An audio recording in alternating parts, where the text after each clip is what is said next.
Okay, the court is on the record. The City of Conneaut versus James Morris, the second. Case number 25, CRB 224. On July 11th, 2025, Mr. Morris pled not guilty to one count of menacing by stalking, a first-degree misdemeanor.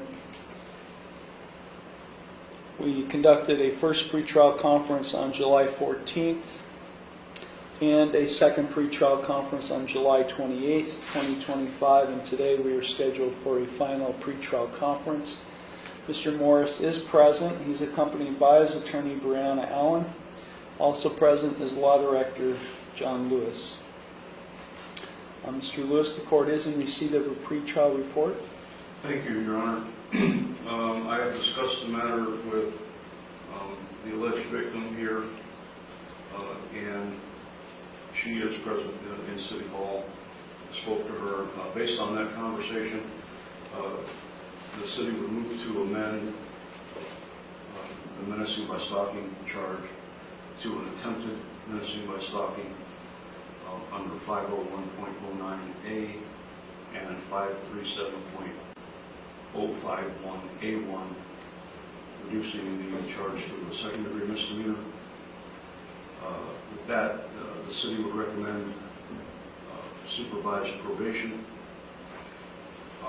We would find the court would deem appropriate court costs of the case, and as a condition of probation that Mr. Morris would have no contact with Lisa Blood, Michelle Blood, Bonnie Blood, Gregory Blood, and 511 Creek Road.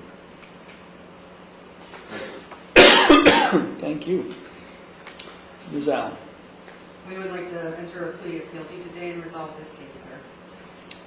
Okay.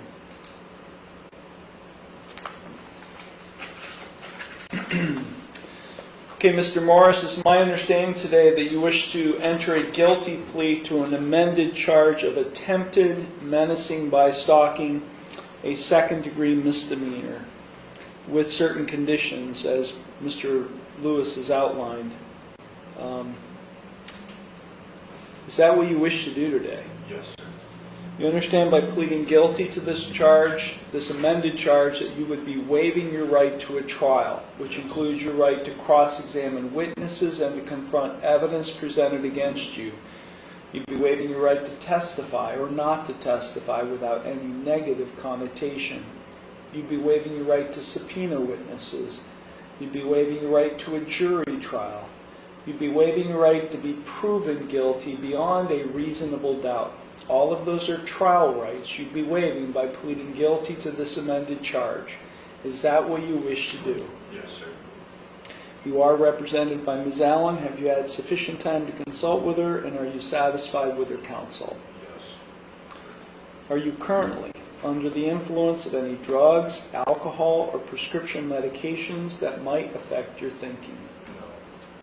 Are you currently on probation, parole, community control, or post-release control with any court? Probation. Where are you on probation at? And Asheville County Court. Asheville County. Okay.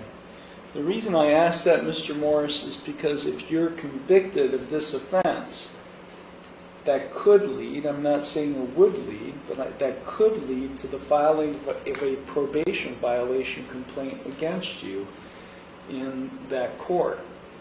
And I'm not sure if you and Ms. Allen have talked about that, but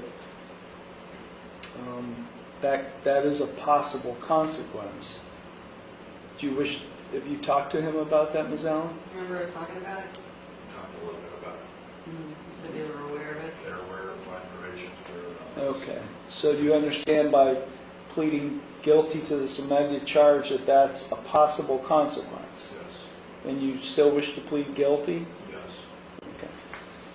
Has anyone made any promises to you about what your sentence will be in order to induce you to plead guilty to this amended charge today? No. And are you thinking clearly and do you understand everything that's happening? Yes. Okay, I'm going to provide to you, Ms. Allen, a written waiver of trial rights and right to a jury trial, and acknowledgement of effective plea. If you find that document acceptable, you can sign and date at the bottom.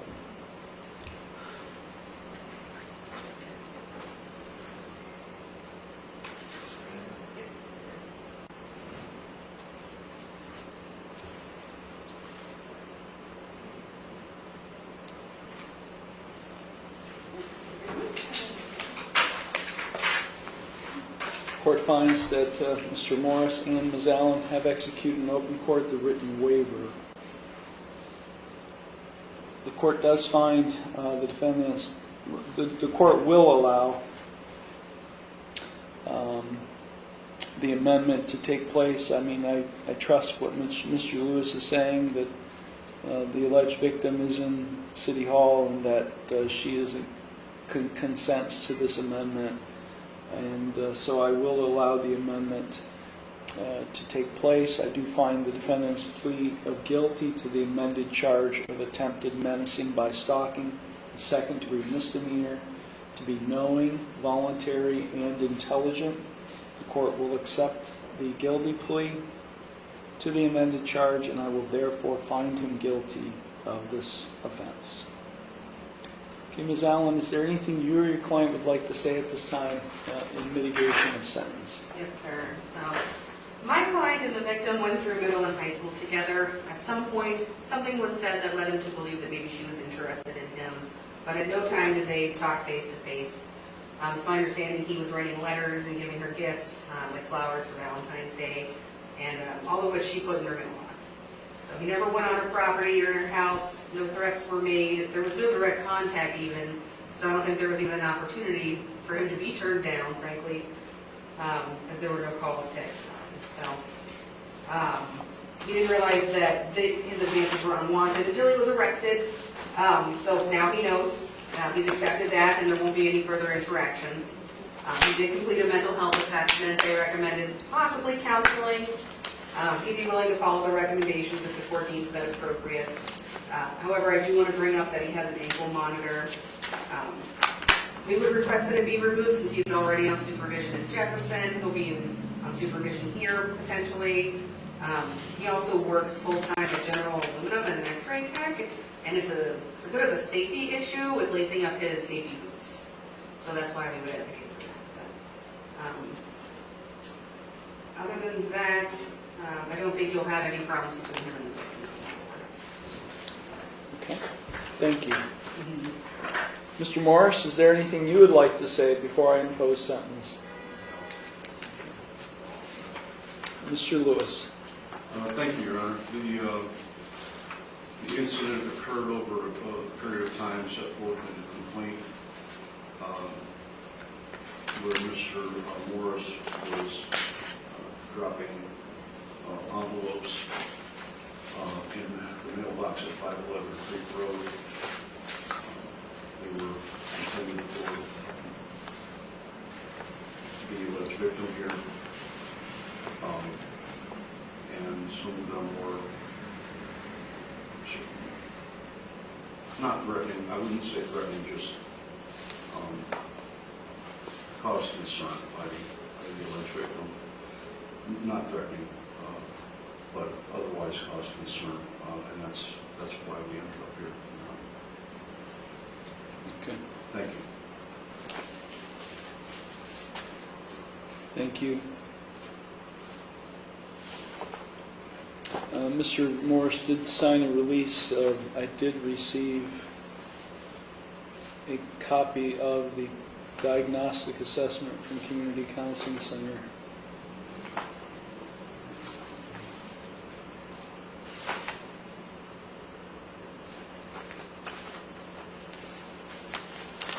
Unfortunately, I can't tell what the recommendations are.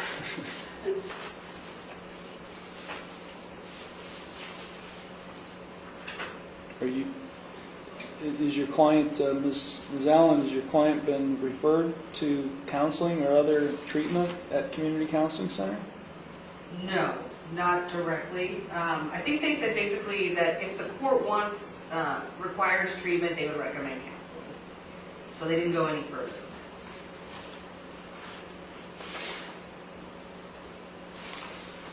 Yeah, that's not how it works. The court doesn't, I know.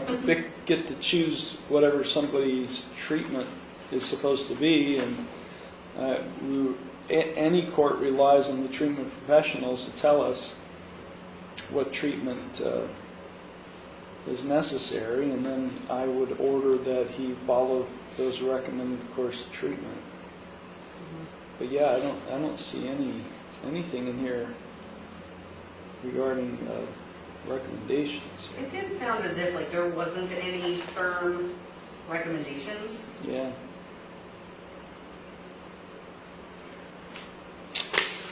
Is that through Signature Health or Large? This is community counseling. Community counseling? Okay. And that's where I ordered the assessment at community, as a condition of his bond.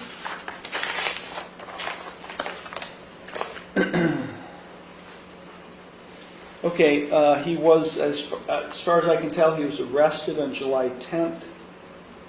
His initial appearance hearing was following day on July 11th and was given a personal recognizance bond. Is there any objection to 1-day jail credit? Okay. No, I agree, Your Honor. Okay.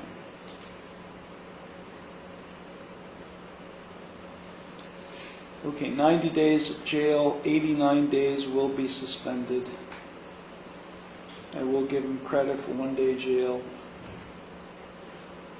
How often do you meet with your probation officer at the county level, Mr. Morris? Once every 4 weeks. Once a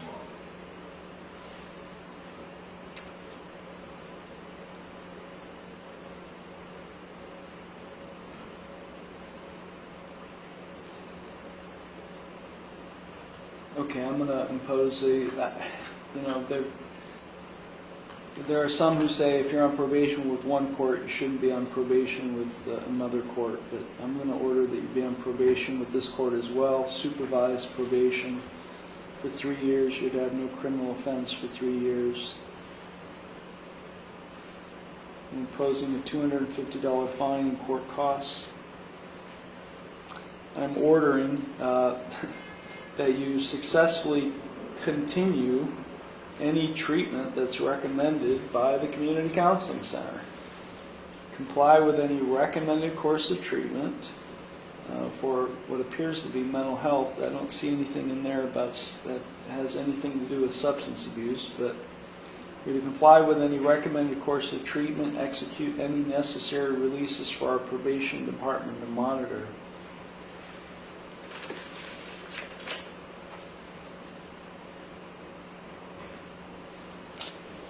It's a standard condition of your probation, Mr. Morris, that you stay drug and alcohol free. I'm not going to order it as part of your sentence, but it's a standard condition of your probation that the probation officer will review with you. I am ordering you. And this will not be part of a post-conviction no contact order, right, Mr. Lewis? Correct.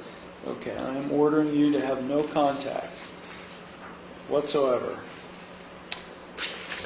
with Lisa Blood, Michelle Blood, Bonnie Blood, Gregory Blood, and to remain off the premises at 511 Creek Road in Conneaut. Do you know, Mr. Morris, by entering someone's mailbox that isn't yours, that's a federal violation, postal violation? Do you understand that's a federal crime? No, I do. Yeah. Okay. You're not allowed to be in someone else's mailbox. Or you'll be in a lot worse trouble than you are now.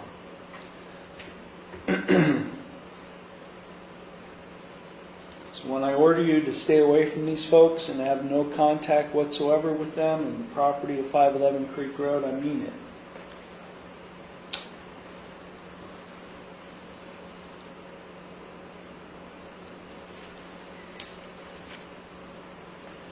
Okay, I'm advising you of your right to appeal, of your right to appeal without cost, of your right to have counsel appointed on appeal without cost, of your right to have documents provided to you necessary to file an appeal without cost, with the right to have a notice of appeal timely filed on your behalf.